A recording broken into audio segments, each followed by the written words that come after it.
What up? It's your boy T-Burn Reaction. Today is basketball wrestling music or NBA wrestling music, but against some wrestling reaction. Another one for Wall Culture, and this is more about some forgotten teams or stable. This one is 10 forgotten WWE stables you totally don't remember. Before we did that, we did 10 obscure tag teams you don't remember. So let's see the full stables. That consists of more than just two guys in the team as well too. Stables are the statement of wrestling. So anyway, and this is one of them, the NWO, as well as DX, the Shield, the Bloodline, whether the OG or the Bloodline Review, New Day, no, they don't exist no more, and many others. So anyway, without further ado, let's check out 10 forgotten WWE stables you totally don't remember. Let's get it.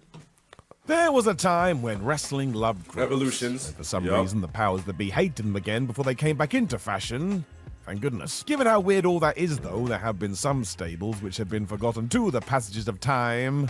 So I am Simon Miller, and it's time to give these people their due. Number 10, APPLE. Hey, wow. Apple. That's right, this one isn't good. It also featured Santino Marella, Daniel Bryan, Mark Henry, and Evan Bourne. Even in April 2011, that was crazy. Who the flub came up with this? The reason they called themselves this too is because they were feuding with Wade Barrett's The Core. The Core. And yes, let that sink in for a second.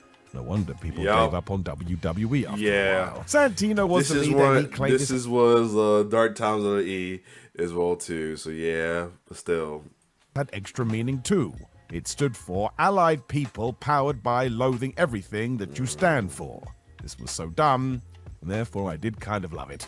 Actually, this was far less goofy wrestling and more just stupid, as is proven by the fact that this only lasted one day. That's right, by the following week's Raw, nobody was talking about them anymore. I wonder why. Number 9, Thuggin' and Buggin' Enterprise. Yup. Before the Hurt Business, after the New Nation Domination, before the Hurt Business and Beat That Clan, Thuggin' and Buggin'. Leader Teddy Long. Yup. That's where the Taylor theme came from originally. That was the theme song for Thuggin' and Buggin'. No. This was WWE in 2003, which should instantly worry you, and saw Mark Henry and Rodney Mack come together thanks to the management of Teddy Long. You can see where this is going. The good side was Teddy being moved from being a referee to a manager, which is what he'd been doing years prior, especially when he was in charge of Tag Team Do. That's kind of what this was meant to be as well. I mean, look at these comparison photos. Gotta be. Sadly, they weren't called This is also like pre Hall of Pain Mark Henry as well too. And Buggin', which was not good. This went nowhere. Jazz was thrown into the mix for all of the same reasons, and it just felt so hidden in the background. Shout out to Jazz, because Mac, why though. not? I suppose a large part of it was trying to rehab Mark Henry, who had been sexual chocolate not long before this. You know the story. It was going to be a good few years before he figured out what to do with Henry. What a really strange run he had. Number 8, The New Breed. This was 2007 and featured match striker Elijah Burke, Marcus Corvon, Kevin Thorne, Ariel, and for a brief moment, CM Punk. Sheesh. It was off the back of Vince McMahon's awful vision for ECW when it was brought back in 2006. And as the boss wanted to make fans know there was a strict new line being drawn, he created The New Breed. These were our pristine guys. Now, this wasn't an awful concept, but you can compare it to when WCW tried something similar. There was no story, and yeah, Punk joined for about a week and then he was gone again, like he went on holiday. It was clearly done so fans didn't pine after the likes of the Sandman and Sabu, but if that's the case, don't bring back ECW. Rob Van Dam has talked about this a lot. There were two very different visions for this, and my gosh, they clashed. Ultimately, I don't think it was very good. Number 7, Extreme Expose. The name, man. That is such an awful, awful name. It is 2007 again and saw Kelly, Brooke, and Layla feel like they could do better as a team. And trust me, WWE will never do anything like this again, nor should they. Just because Extreme Expose's whole role was to be sexy. Why bother let them wrestle when they can wiggle, and it's so bad to watch. WWE pulling at straws trying to get the ratings back. It was another ECW experiment, and honestly, there's not much else to even say because the trio were just told to dance, and then when you're done dancing, why don't you dance some more? I wouldn't advise looking this up either, as it's the bad side of pro wrestling, especially given what we know now. This should be scrubbed from existence, to be honest with you. I don't think it's very kosher. Number 6, the NWA. Yup. No, not the Yup. In the Attitude Era, yup. NWA, but it was the NWA.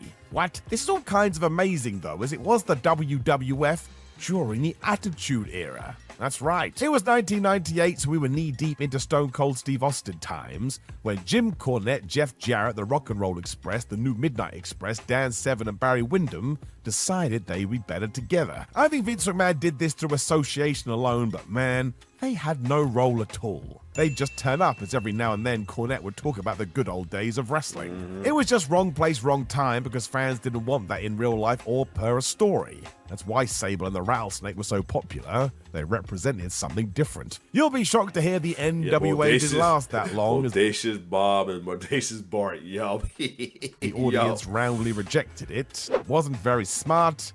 And like I say, I don't even know where it came from to begin with. Number 5, the Dogs of War. This I don't remember. This is a huge reason the old WWE was so lackluster. Do you have 3 talents? You don't know what to do? Okay, I did not know they had a name. I knew they had a little alliance, but I did not know they had a name. Yeah, because there was against the Shield. Yup, I didn't know they actually had a name.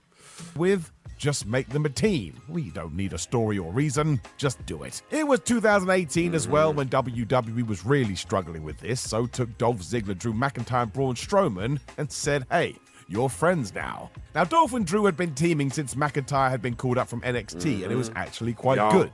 At least it gave them some direction. He was when the Dolph Monster Among Ziggler. Men was added, and they were called the Dogs of War.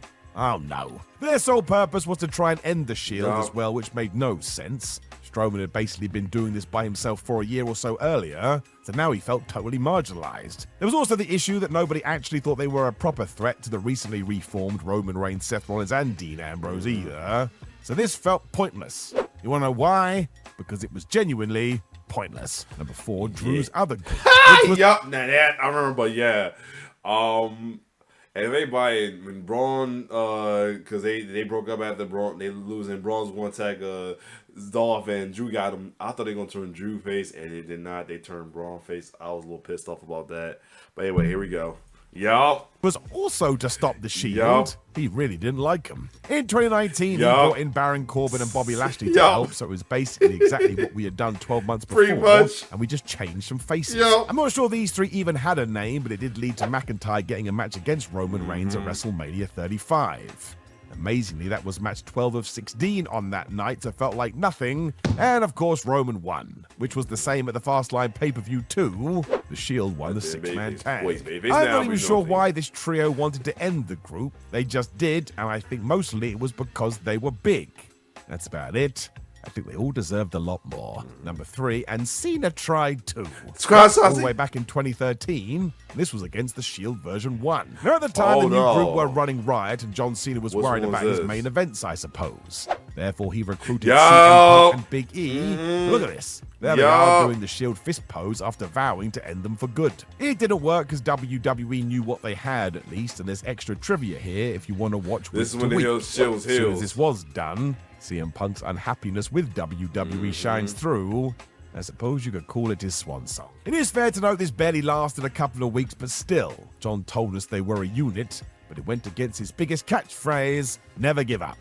Well, they did, really quick. Yeah, cool. And fun fact with that, the reason why there was connection with CM Punk and Big E, because at the time, CM Punk was feud with Heyman, and CM Punk had a match with Big E, and Heyman came out called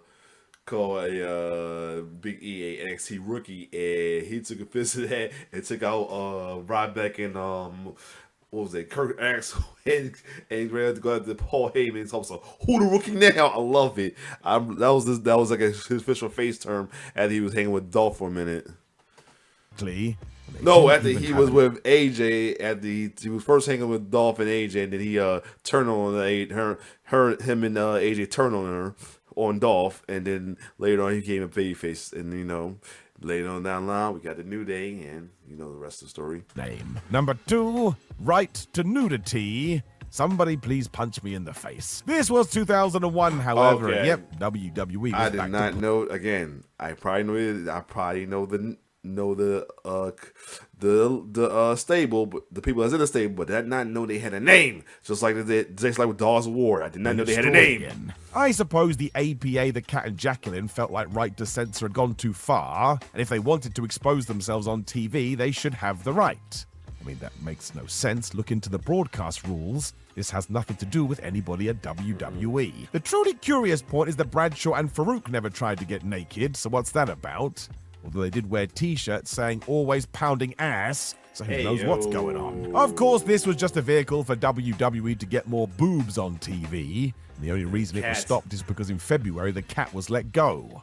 The feud between Right to Censor and APA continued, but now it was about booze and playing cards. This is why people say the Attitude Era is wrongly romanticized. I will tell you for free, my friends, this sucked. Number 1, the new team angle. So always remember this lesson. You get asked to portray a tag team with the word new at the start of the name, say no. It's going to be bad, and it has never worked. This one wasn't even that far removed from the first one, as it was 2004. For whatever reason, Kurt Angle decided he should recruit Mark Jindrak and Luther Reigns, who was most definitely Roman's cousin. Now, the original team with Shelton Benjamin and Charlie Haas had been brilliant because it came at the right time for all parties. Benjamin and Haas got the rub, and Kurt could rely on them while he recovered from injuries. When we did it here, though, no idea. Mark and Luther did help Angle beat up the Big Show in late 2004, but by February 2005, this was over, because of course it was. The story reason was they had failed to destroy The Undertaker, but it all came down to the fans. They could see what was happening here, and they wanted none of it. Nope. I get that too. It was rushed and it was lazy. Here's 3 simple words. Don't do it. Know of any other stables that we should probably talk about and then quickly forget again? Make sure you let us know in the comments below. There's been some, remember, who was it? Wherever that stable was, Sheamus, it was Sheamus, Rusev, who else? I forgot what, and then the Outcast, the Social Outcast. But what was the one? Hold on, it was like the international something. It was Sheamus, Rusev. I forgot who else it was. It was so bad they even turned the Wyatt's face for a minute. The Wyatt's face for a minute though. Shit was Sheamus, Rusev, Alberto Del Rio. Yeah, League of Nations. Yeah, it was so hated that it was them two, and who else was it?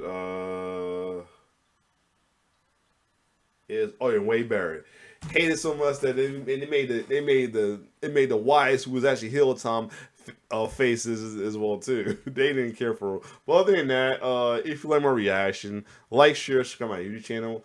It's your boy T-Side and off. One love.